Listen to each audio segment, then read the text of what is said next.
Hello and welcome back to JEE nerds. तो आज के वीडियो में एक कमेंट आया था, उसका रिप्लाई अपन करने वाले हैं और तुम्हें मैं उसका मोटा मोटा जो क्रक्स है वो ये है कि जेई 2023 जो मैंने दिया था उसके बाद मैंने ड्रॉप क्यों नहीं लिया, क्योंकि आईआईटी में नहीं हुआ था मेरा, उसके बावजूद मैंने डीटीयू क्यों सिलेक्ट करा और ड्रॉप क्यों नहीं लिया।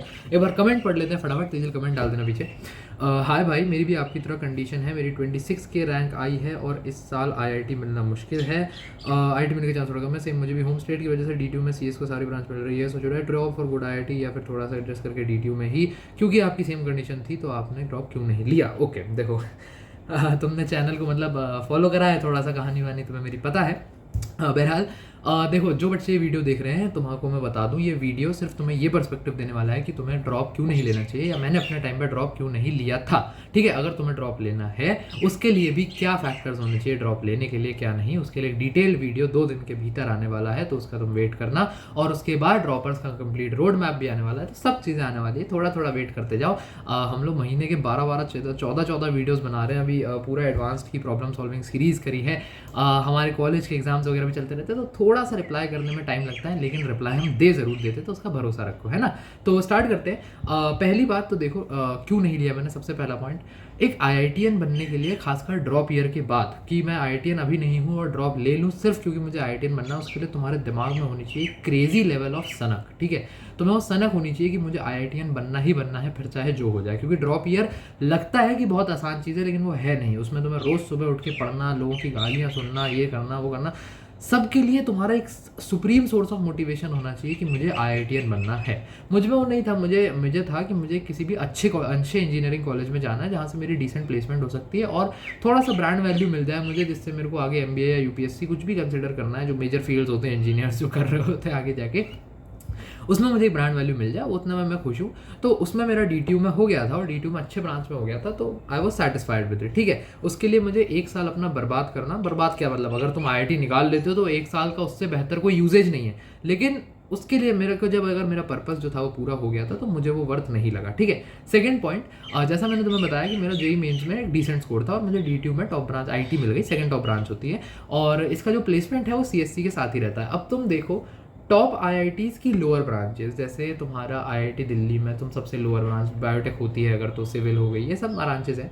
और जो बॉटम आईआईटीज़ हैं जैसे आईआईटी धनबाद और ये सब जो आईआईटीज़ हैं, इनके जो टॉप ब्रांचेस हैं, इन सब के तुम अगर प्लेसमेंट्स कंपेयर करोगे तो डीटीयू सीएस, डीटीयू आईटी, इनके प्लेसमेंट्स इनके रिस्पेक्ट में, आईआईटीज़ के रिस्पेक्ट में डिसेंट रहते हैं। टॉप आईआईटीज़ के टॉप ब्रांचेस के जो प्लेसमेंट्स हैं वो बहुत अच्छे रहते हैं, उसमें कोई दो राय नहीं है। लेकिन अगर एक एवरेज अपन पकड़ के चले तो उधर भी 30-40 लाख का एवरेज मिल रहा है, इधर भी 25-30 लाख का एवरेज मिल रहा होता है। उसको तुम अपने इतना जो 5-10 लाख का फर्क, 5-10 लाख बहुत बड़ा अमाउंट होता है, लेकिन वो अपने कैलिबर से कवर किया जा सकता है। तुम कॉलेज में मेहनत कर लो, तुम्हारा भी लग जाएगा, तुम बशर्ते तुम इसके तुम बड़े कॉलेज में हो, किसी जीएफटीआई में। तो डीटीयू और एनएसयूटी में अगर मुझे वही सेम प्लेसमेंट जो था वो वहाँ मिल रहा है और अगर वो वही मुझे यहाँ मिल जाता, तो फिर वही बात है कि 1 साल ड्रॉप लेना मतलब नहीं है, क्योंकि सेम चीज़ मुझे मिल ही गई ना घर बैठे बैठे, क्योंकि मैं दिल्ली में ही मैं रहता हूँ, तो दिल्ली में ही अब मुझे वो मिल गया कॉलेज, तो यहाँ से कन्वे वो सब ईजी हो गया और सेम प्लेसमेंट मुझे मिल ही गई, है ना। अगला पॉइंट, हर साल जेई के एग्ज़ाम में कंपटीशन तगड़े तरीके से इंक्रीज़ हो रहा है। मैं 2023 में जब बैठा था पेपर देने तो कुछ 11.5 या 12 लाख बच्चे बैठे थे, 2024 में 14 लाख बच्चे बैठे थे, और अगले साल ये नंबर और इंक्रीज़ हो सकता है। क्यों इंक्रीज़ हो रहा है? क्योंकि हर साल ज़्यादा बच्चे बैठ रहे हैं ना, होता तो सीटें उतनी हैं, उतने ही अमाउंट ऑफ बच्चों का होता है, लेकिन जिनका नहीं हो रहा है वो 23 में इतने थे, 24 में इतने थे, 25 में और बढ़ सकते हैं। और क्योंकि जो जिनका नहीं हो रहा है उनका नंबर बढ़ता जा रहा है, तो जो बच्चे ड्रॉप ले रहे हैं उनका भी नंबर बढ़ रहा है, क्योंकि बच्चे जो ड्रॉप ले रहे हैं उनका नंबर बढ़ रहा है, तो अगले साल और ये जो नए बच्चे तो उतने ही आ रहे हैं और ज़्यादा ड्रॉप लेते जा रहे हैं, तो हर साल जो बच्चे भर रहे हैं पेपर वो ज़्यादा है, तो अब क्योंकि वो ज़्यादा है तो हर साल कंपटीशन इंक्रीज़ होगा। तो अब मुझे अगर पता है कि 1 साल मैंने रज के जो मेहनत करी है, जो मोमेंटम पकड़ा है, अगर उसमें ये मेरा कैलिबर है, तो इस बात की कोई गारंटी नहीं है ना कि वो मोमेंटम मैं छोड़ दूँ, डिसमाल हो जाऊँ, और परेशानी के बाद जब मैं वापस वो मोमेंटम गेन करूँगा तो उससे डबल या ट्रिपल ला पाऊंगा, है ना। तो उसके लिए वो मैंने रिस्क नहीं लिया। अगर तुम लेना चाहो तो भाई देखो, लाइफ में रिस्क लेना ज़रूरी चीज़ है, लेकिन उसके लिए जो तुम्हें मैटर करता है, वही मैंने कहा, अगर तुम्हें आईआईटीएन होने की सनक है तो वो लो रिस्क है भाई। 1 साल के बाद भी नहीं हुआ, बच्चों का ये है, पिछले साल से कम भी हो जाता है, जो हाथ आ रही थी चीज़ वो नहीं भी आती, तो इस तरीके का भी रिस्क है। बट अगर भैया अगर तुम उसको लेने के लिए रेडी हो, तैयार हो फेस करने के लिए, तो कोई बुराई नहीं है भाई।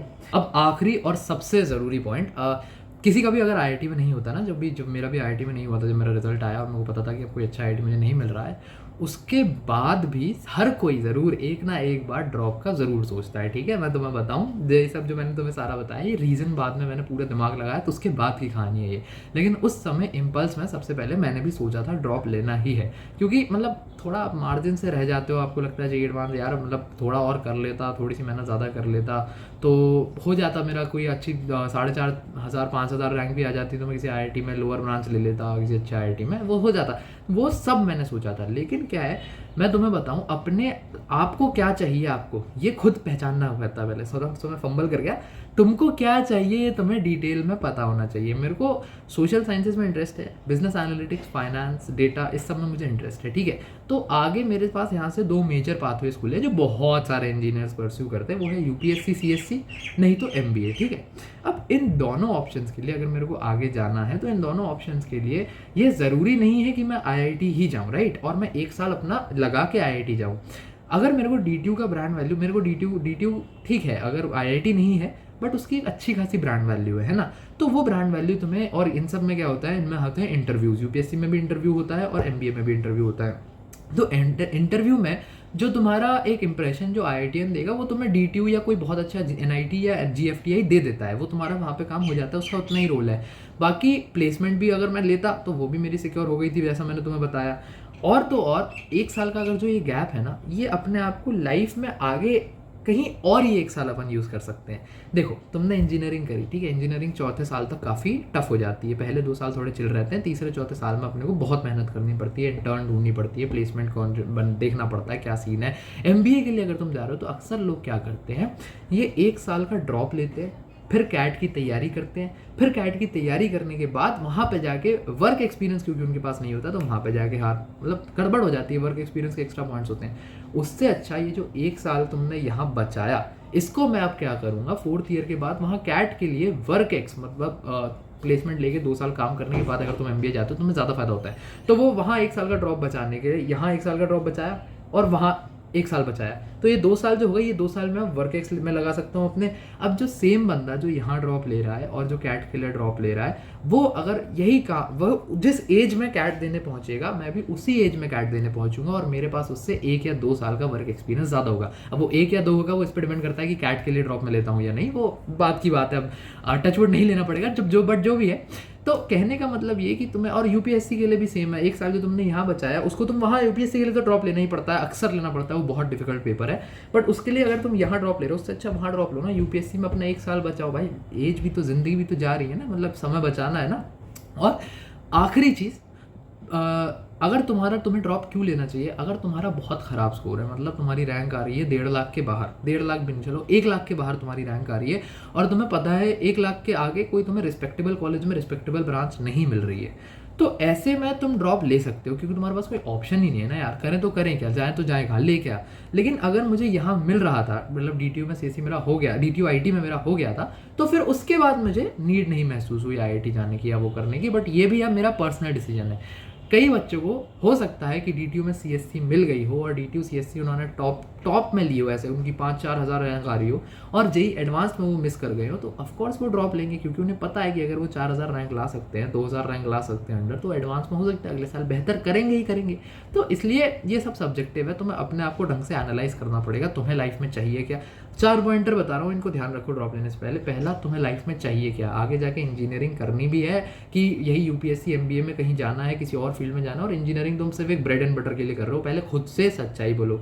दूसरा, क्या तुम्हारे पास अभी हाथ में कुछ अच्छा खासा ऑप्शन है या नहीं है। तुम्हारी अगर 27,000 रैंक है, इस बच्चे की बात करें अगर पर्टिकुलर, तो ठीक है, तुम्हारे पास DTU में ठीक ठाक ऑप्शन है, फिर भी अगर तुम IIT के लिए जाना चाहते हो तो कोई तुम्हें मना नहीं कर सकता। तीसरा, क्या तुम एक ड्रॉप ईयर में पूरा 1 साल लग के पढ़ने के लिए रेडी हो, तुम्हारे मन में वो IITian वाली सनक है, वो तुम्हें मतलब देगी मोटिवेशन या नहीं देगी। और चौथा, अगर तुम्हें जिंदगी भर फिर पूछा जाएगा कि वो 1 साल अपना जस्टिफाई करो, तुमने करा क्या उस 1 साल में, क्या तुम्हारा निकला कुछ की नहीं निकला, तो अगर वो जस्टिफिकेशन तुम बना पाओगे, तुम कर जाओगे जस्टिफाई, तो ऑफकोर्स तुम ड्रॉप ले सकते हो। नहीं तो जो हाथ में आ रहा है उसको लो और आगे बढ़ो। जिंदगी में बहुत मेहनत है भाई, कॉलेज में ज़्यादा मेहनत करना, बढ़िया 10 CGP बना के रखोगे तो कौन सी कंपनी तुम्हें मना कर देगी प्लेसमेंट के लिए। तो यही सब 4-5 फैक्टर्स हैं, इनको ध्यान रखो। बाकी अपनी मैंने तुम्हें बता दिया, मैंने क्यों लिया था खुल के बता दिया भाई।